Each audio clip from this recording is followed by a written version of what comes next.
नमस्कार साथियों, कैसे हैं आप लोग। उम्मीद करता हूं आप लोग बढ़िया होंगे, मस्त होंगे। मैं विवेक हमराही आपको बहुत बहुत स्वागत करता हूं सिलेक्शन सिंथेसिस में। दोस्तों मैं आ गया हूं 15 मिनट शो लेकर के, जिसमें हम डिस्कस करेंगे नीट के आए हुए प्रीवियस ईयर क्वेश्चंस के बारे में, ठीक है। और साथ में वेरी इंपॉर्टेंट क्वेश्चन। तो अभी तो हमारी चल रही PYQ सीरीज। इसमें PYQ सीरीज में अभी 2025 के क्वेश्चन चल रहे हैं। इसके बाद फिर हम और दूसरे ईयर के भी सॉल्व करेंगे, और साथ में PYQ के साथ साथ हम बहुत इंपॉर्टेंट क्वेश्चन जो हैं, जो आने वाले हैं, उनको भी डिस्कस करेंगे। तो यदि आप चैनल को सब्सक्राइब नहीं किए हो तो चैनल को सब्सक्राइब करो, अपने दोस्तों तक भी शेयर करो, वीडियो को लाइक जरूर करो। और हाँ, जितने भी क्वेश्चंस करवा रहा हूं, आप अपनी तरफ से अपनी फुल ईमानदारी के साथ में उनके आंसर्स पिन बॉक्स करते जाओ, ठीक है, कमेंट करते जाओ लगातार। चलिए, तो आज हम शुरू करते हैं। हमारा पहला क्वेश्चन है जो कल हम आगे पढ़े थे, आज हम शुरू करेंगे 16 से। ओके, तो आपका पहला क्वेश्चन आपके सामने, which chromosome in the human being has the highest number of genes. कौन सा ऐसा क्रोमोसोम है जिसके पास सबसे ज्यादा मात्रा में जीन पाए जाते हैं। तो देखिए, हमारा ऑप्शन होने वाला है क्रोमोसोम नंबर फर्स्ट। इसके पास बहुत ज्यादा मात्रा में जीन होते हैं, वो होते हैं 2968 क्रोमोसोम होते हैं, ठीक है। जबकि वहीं पे अगर हम बात करें क्रोमोसोम वाई की, तो इसके पास सबसे कम होते हैं 231 जीन होते हैं ओनली, ठीक है। जो हमारे पास क्रोमोसोम वाई है, इसके पास सबसे कम होते हैं 231। वहीं पे क्रोमोसोम नंबर 1 के पास में 2968 होते हैं, ठीक है, 68 होते हैं। आगे बात करेंगे next, which of the following statement is correct about the location of male frog copulatory pad. जो मेल फ्रॉग होता है ना, उसके आगे वाले जो हाथ होते हैं, हैंडी बोलेंगे या पैर बोलें, तो उनके जो हैंड होते हैं ना, उनके फर्स्ट डिजिट में पाया जाता है। तो आपका आंसर हो जाएगा first digit of four limb, first digit of four limb. ये आपका आंसर हो जाएगा 4, करेक्ट। ओके, नाउ आगे बात करते हैं, विच of the following phyto hormones. जो फाइटो हार्मोन्स बोले तो प्लांट के जो हार्मोन्स होते हैं उनको हम फाइटो हार्मोन्स बोलते हैं।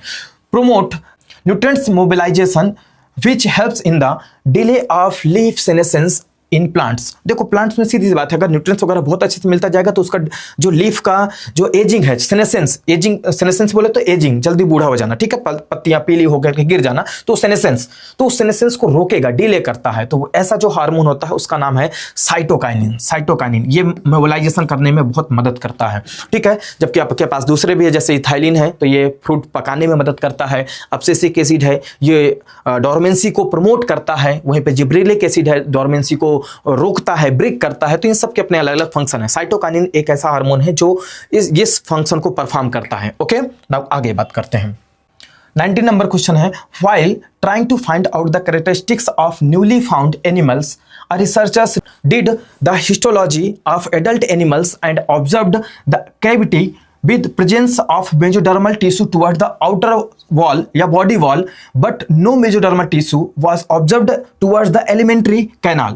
कहने का मतलब ये है कि जैसे मान लेते हैं ये है उसका TS, ठीक है, किसी भी जीव का, तो उसमें अंदर की तरफ जो कैनाल है, ये कैनाल, तो अंदर की तरफ मेसोडर्मल टिश्यू नहीं। टिश्यू कहाँ है? मेसोडर्मल टिश्यू आउटर साइड में है, ठीक है। फिर आगे क्या बोल रहा है, what could be the possible coelom of the animals. Animal का पॉसिबल सिलोम क्या हो सकता है। तो देखिए, हमारे पास 4 ऑप्शन है। पहले बात हमारे पास में है एसिलोमेट। एसिलोमेट में तो वैसे भी सिलोम होता नहीं, मेसोडर्म होता ही नहीं है। ओके, दूसरा पॉइंट है आता सीडोसिलोम। सीडोसिलोम में भी पॉसिबल कि हमारा आंसर हो सकता है। पहले हम बात करते हैं सीडोसिलोम की। सीडोसिलोम ट्रू होते हैं, जिसमें अंदर भी और बाहर भी दोनों तरफ मेसोडर्मल वॉल होती है। स्पॉन्जोसिलोम, जिसमें कि स्पॉन्जोसिल कैविटी होती है, जैसे स्पॉन्जेस में पाए जाते हैं। तो ये भी नहीं होगा, ये भी नहीं होगा। हमारे पास ऑप्शन क्या हो जाएगा, सीडोसिलोम। सीडोसिलोम में जो होता है ना, आउटर साइड में तो पाया जाता है, बट अंदर की तरफ नहीं पाया जाता है, ठीक है।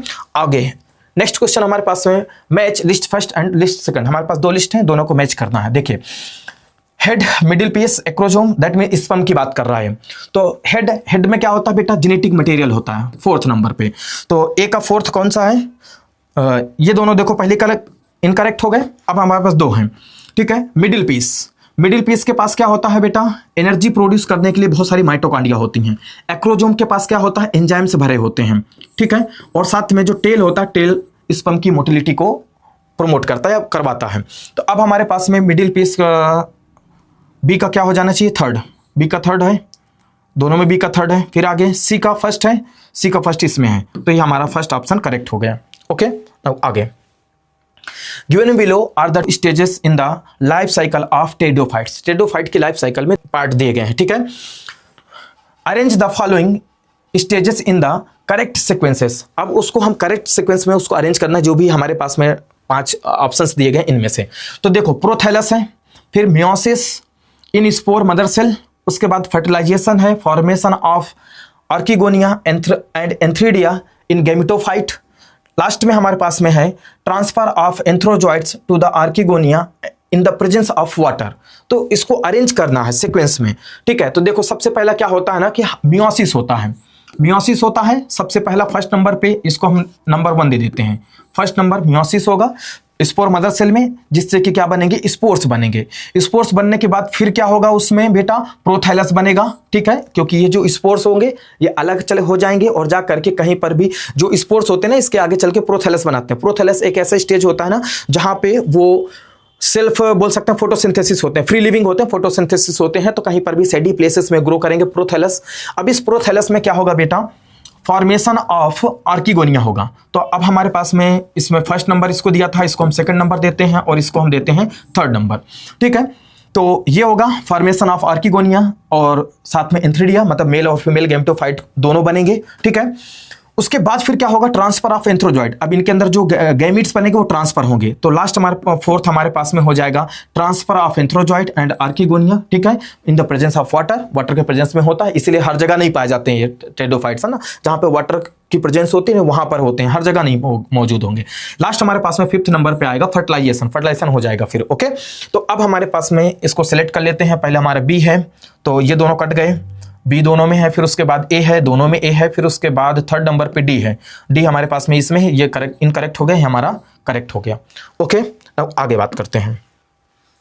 22 नंबर क्वेश्चन है, cardiac activity of the heart are regulated by. जो हार्ट की कार्डियक एक्टिविटी होती है, ठीक है, तो वो कैसे रेगुलेट होती है, किसके द्वारा रेगुलेट होती है। तो देखिए पहला आंसर है पहला हमारे पास ऑप्शन है नोडल टिश्यू, बोले हाँ नोडल टिश्यू होते हैं, ठीक है। उसके बाद a special neural centre in the medulla oblongata, हाँ मेडुला ऑब्लंगाटा क्या करता है, उसको मॉडरेट कर सकता है, तो इसके पास भी स्पेशल न्यूरल टिश्यू होते हैं या सेंटर होता है, ठीक है, जिसको हम कार्डियोवास्कुलर सेंटर बोलते हैं। नेक्स्ट है हमारे पास में adrenal medullary hormones, medullary hormones जिसको हम फाइट एंड फ्लाइट हार्मोन के नाम से जानते हैं, तो वो भी क्या करते हैं, हार्ट बीट रेट को बढ़ा सकते हैं, घटा सकते हैं, तो दैट मींस ये तीनों शामिल है। नेक्स्ट है adrenal cortical hormone. Adrenal cortical hormone में 2 प्रकार के होते हैं, एक होता है ग्लूकोकॉर्टिकॉइड्स हार्मोन और दूसरे हार्मोन जो निकलते हैं उनको हम बोलते हैं मिनरेलोकॉर्टिकॉइड्स हार्मोन। तो ये तो दोनों शामिल नहीं है इसमें, ठीक है, क्योंकि उससे हार्ट का कोई लेना देना है ही नहीं है, या उसकी एक्टिविटी का कोई लेना देना बिल्कुल नहीं है। तो इस तरीके से हमारे पास first, second and third that is ABC only correct हो जाएगा, ठीक है। चूज द करेक्ट आंसर, हाँ करेक्ट आंसर ही चूज करना था, इनकरेक्ट नहीं चूज करना था। आगे बात करते हैं। Which of the following organism cannot fix nitrogen fixation, कौन नाइट्रोजन फिक्सेशन नहीं कर सकता है। देखिए एजोटोबैक्टर है, ये नाइट्रोजन फिक्सेशन कर सकता है, ऑस्किलेटोरिया है, ये भी कर सकता है, एनाबिना है, ये भी कर सकता है, ठीक है, नॉस्टॉक है, ये भी कर सकता है। तो हमारे पास में एक ऑप्शन बचता है बुलबॉक्स। बुलबॉक्स क्या होता है, ये फ्री लिविंग होता है, फोटोसिंथेटिक होता है, ठीक है, एल्गी होता है। क्या है बेटा, ये एल्गी है, ठीक है, एल्गी है, एल्गी, ठीक है। तो ये कर सकता है, फोटोसिंथेसिस कर सकता है, तो ये नाइट्रोजन फिक्सेशन नहीं करता, तो हमारा ऑप्शन क्या हो जाएगा correct, second, D only. Now next आगे बात करते हैं। Given below are the 2 statement, 2 statement दिए गए हैं, ठीक है। एक स्टेटमेंट हमारा सेकंड ये वाला है, ठीक है। तो स्टेटमेंट फर्स्ट है ट्रांसफर आरएनएज, जो ट्रांसफर आरएनए होता है दैट इज टीआरएनए बोलते हैं, and ribosomal RNA do not interact with mRNA, ठीक है, do not interact with mRNA. ऐसा तो होता नहीं है कि इंटरेक्ट ना करें, बिना इनके तो फिर जो हमारे प्रोसेस हो, ट्रांसलेशन, ट्रांसक्रिप्शन के बाद ट्रांसलेशन प्रोसेस होती है वो तो हो ही नहीं पाएगी, तो ये तो बिल्कुल इनकरेक्ट हो गया, पहला ही इनकरेक्ट स्टेटमेंट हो गया। दूसरा बात करते हैं, RNA interference that is RNA जिसको हम बोलते हैं takes place in all eukaryotic organism as the method of cellular defence mechanism. Yes बिल्कुल करेक्ट है, सेलुलर डिफेंस में ये पार्टिसिपेट करते हैं, ठीक है, आरएनए इंटरफेरेंस। तो हमारा सेकंड स्टेटमेंट करेक्ट है, फर्स्ट वाला इनकरेक्ट है, तो इसके अकॉर्डिंग कौन सा ऑप्शन करेक्ट हो जाएगा, ये फोर्थ वाला, ठीक है। Statement first is incorrect but statement second is correct, okay. आगे बात करते हैं। अब आपके पास में एक प्लाज्मिड दिया गया है, उस प्लाज्मिड में यहां पे इकोआर दिया है, गैलेक्टोसाइडेज दिया हुआ। अब क्वेश्चन पढ़िए, in the above represented plasmid, ये जो प्लाज्मिड प्रेजेंट किया गया है इसमें an alien piece of DNA, बाहरी एक डीएनए होता, फॉरेन डीएनए जिसको हम बोलते हैं, is inserted at EcoRI first, that is EcoR first. इस EcoR फर्स्ट वाले रीजन पे यहां पे क्या किया जाता है, उसको अटैच किया जाता है। Which of the following strategies will be chosen to select the recombinant colonies. Recombinant colony को सिलेक्ट करने के लिए कौन सी टेक्निक अपनाएंगे? हमारे पास में बहुत सारी टेक्निक है, ठीक है। तो एक पहली टेक्निक है हमारे पास में using ampicillin tetracycline containing medium plates, ठीक है। दूसरा है blue colour colony will be selected, blue colour colony को सिलेक्ट करेंगे, या फिर white colour colony will be selected, कौन सी कॉलोनी सिलेक्ट करेंगे? या blue colour colonies grown on the ampicillin plates can be selected. तो देखिए, अब अगर डीएनए यहाँ या यहाँ कहीं पे कट करके जोड़ा जाता तो फिर ये एक्टिव हो जाते, क्योंकि ये टेट्रासाइक्लिन के भी रेसिस्टेंट है और एम्पीसिलिन के लिए भी रेसिस्टेंट है, तो हमें पता नहीं चलेगा ना कि किसमें हमारा डीएनए जुड़ा या नहीं जुड़ा। तो इन दोनों से तो तुम पता करने वाले नहीं हो, ठीक है ना, हमें पता चलने वाला है। फिर अब तो इस तरीके से हमारा ये भी गलत हो गया, ठीक है, और साथ में यहाँ पर भी एम्पीसिलिन आ गया तो ये भी गलत हो गया। अब आगे बात करते हैं, क्या बोल रहा है कि देखो गैलेक्टोसाइडेज जो होता है ना, ये क्या करता है, ब्लू कलर कॉलोनी बनवाता है, ठीक है। बट अगर इसमें कट करके इको आर फर्स्ट से कट करके यहाँ पे बीच में हम फॉरेन डीएनए जोड़ देंगे तो ये जो बीटा गैलेक्टोसाइडेज जहां से एंजाइम बनने वाला है वो पार्ट क्या हो जाएगा, इनएक्टिव हो जाएगा। जैसे इनएक्टिव हो जाएगा तो अब वो ब्लू कलर कॉलोनी नहीं बना पाएगा। तो इस तरीके से हम ये blue colour colony will be selected नहीं, white colour colony will be selected, इनको हम सिलेक्ट करें जो व्हाइट कॉलोनी बना रही हैं। अच्छा, ब्लू कलर कॉलोनी अगर कोई बना रहा है तो इसका मतलब उसमें अभी हमारा फॉरेन डीएनए अटैच नहीं हुआ, तभी तो बना रहा है। अगर अटैच हुआ तो फिर वो नहीं बना पाता, क्यों? क्योंकि वो एंजाइम क्या हो जाता है, इनएक्टिव हो जाता। तो ये हमारा ऑप्शन क्या हो जाएगा, जो थर्ड है, करेक्ट हो जाएगा। नेक्स्ट क्वेश्चन हमारे पास में, which of the following genetically engineered organism was used by Eli Lilly, एक कंपनी है Eli Lilly, to prepare human insulin. Human insulin को बनाने के लिए कौन सी ऑर्गेनिज्म को इस्तेमाल किया गया था, ठीक है। तो बैक्टीरियम इस्तेमाल किया गया था, ईस्ट इस्तेमाल किया गया था, वायरस, फेज ना, इनमें से कोई नहीं, ये और ये कोई इस्तेमाल नहीं हुए थे। इकोलाई बैक्टीरिया होता है एक, ठीक है, इकोलाई, जिसको हम बोलते हैं इश्चेरिचिया कोलाई, फुल फॉर्म है उसका इश्चेरिचिया कोलाई, ठीक है। तो इसका इस्तेमाल करते हैं, जो कि एक बैक्टीरियम होता है। तो हमारा ऑप्शन फर्स्ट करेक्ट हो जाएगा। आगे बात करते हैं, name the class of enzyme that usually catalyse the following reaction. एक रिएक्शन जैसे है, हमारे पास सबस्ट्रेट है, उसके साथ अटैच ग्रुप है, दूसरा सबस्ट्रेट है, तब बनाता क्या, एस डैश हैशटैग और साथ में एक बनाता है जी, ठीक है। तो दैट मीन्स देखो, अब इसने क्या किया, ये देखो, ये पार्ट पकड़ो और इसको अलग कर दिया उसने, दैट मीन्स इस एस को हटा दिया या फिर जी के साथ में जाके कंबाइन कर गया वो, कोई कंफ्यूजन। अब इस केस में क्या कहलाएगा कि ये बताया कि वहां पे क्या क्या है, जैसे ग्रुप जो जी है वो क्या है, एक प्रकार का ग्रुप है जो अदर देन हाइड्रोजन है, एस क्या है, एक प्रकार का सबस्ट्रेट है, और एस हैशटैग क्या है, अनदर सबस्ट्रेट है। अब ये रिएक्शन देख करके हमें, आप फिर से एक बार रिएक्शन देखिए, अब उसके बाद हमें चूज करना है। तो पहला है हाइड्रोलेजेस है, लाइजेस है, या ट्रांसफरेज है, या लाइगेज है। तो आप इसके जो मैकेनिज्म है उस मैकेनिज्म से अपनी आसानी से समझ सकते हो कि क्या कर रहा है, ये ट्रांसफर कर रहा है, यहाँ पे क्या हो रहा है, उस पर्टिकुलर चीज को हटा करके अपने आप को वहां पे अटैच कर रहा है। तो इस तरीके से क्या हो जाएगा, ट्रांसफरेज हो जाएगा। यहाँ पे जो एंजाइम पार्टिसिपेट करेगा, इस रिएक्शन को करवाएगा, वो ट्रांसफरेज होगा। क्वेश्चन नंबर नेक्स्ट है 28 नंबर क्वेश्चन है, find the statement that is not correct with regard to the structure of monocot stem. Monocot stem के स्ट्रक्चर से अगर देखा जाए तो इनमें कौन सा पॉइंट क्या है, इनकरेक्ट है, बस ये देखना आपको, नॉट करेक्ट देखना है।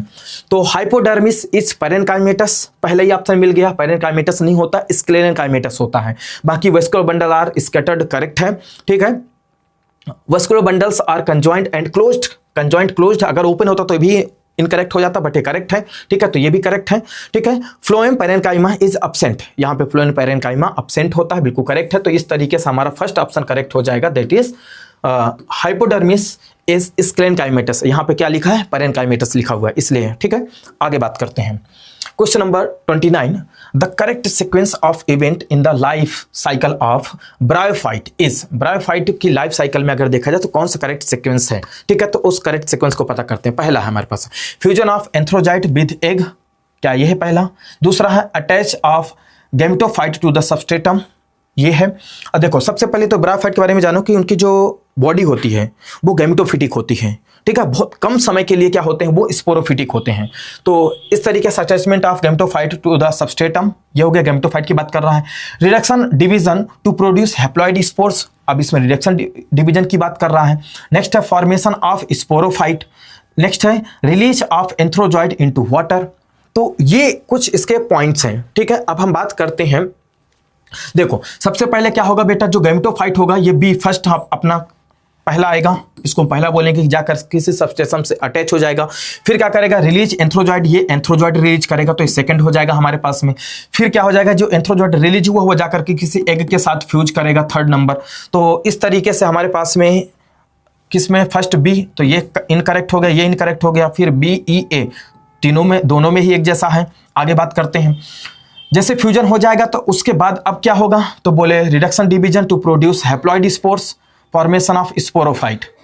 तो जैसे ही फ्यूजन हुआ है तो उसके बाद क्या बना है, स्पोरोफाइट बनेगा, तो फिर डी आएगा। और फिर इस स्पोरोफाइट में फिर क्या होगा, रिडक्शन डिवीजन होगा, जिससे क्या बनेंगे, हैप्लॉइड स्पोर्स बनेंगे। तो ये हमारा ऑप्शन क्या हो जाएगा, थर्ड वाला करेक्ट हो जाएगा। ठीक है, बाकी सब चीजें इनकरेक्ट। ओके, तो आगे बात करते हैं। क्वेश्चन नंबर 30 है, विच आर करेक्ट, उनमें से कौन सा करेक्ट है। ठीक है, चलिए, computer tomography and magnetic resonance imaging detect cancer of internal organ, क्या ये हमारे पास में करेक्ट है। दूसरा हमारे पास में chemotherapeutic drugs are used to kill non cancerous cells, क्या ये हमारे पास में सही है। बस अभी पढ़ते जाओ। ठीक है, alpha interferons activate the cancer patients immune systems and help in destroying the tumour, alpha interferons क्या है, मदद करता है। लास्ट है, chemotherapy drugs are biological response modifier, ठीक है, क्या ये ऐसा होते हैं। लास्ट हमारे पास में ई वाला जो ऑप्शन है वो है, in case of leukemia blood cells count are decreases. तो अब इनमें से कौन कौन सा करेक्ट है उसको हमें चूज करना है। तो देखिए, इसमें हम सिलेक्ट एंड ड्रॉप करके मेथड अपनाते हैं।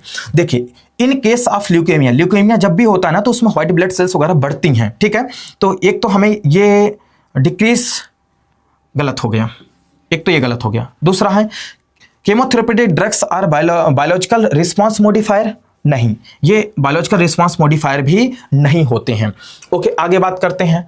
Alpha interferons activated the cancer patients immune system and help in destroying the tumour, yes, alpha interferons ये काम करती हैं। तो ये हमारे पास में ऑप्शन हमारा करेक्ट होने जा रहा है। ठीक है, देखो, जो अल्फा इंटरफ्रांस होता है ये कैंसर सेल्स या फिर जो वायरसेस से अफेक्टेड सेल्स होती हैं उनके द्वारा प्रोड्यूस किया जाने वाला एक प्रकार का केमिकल है।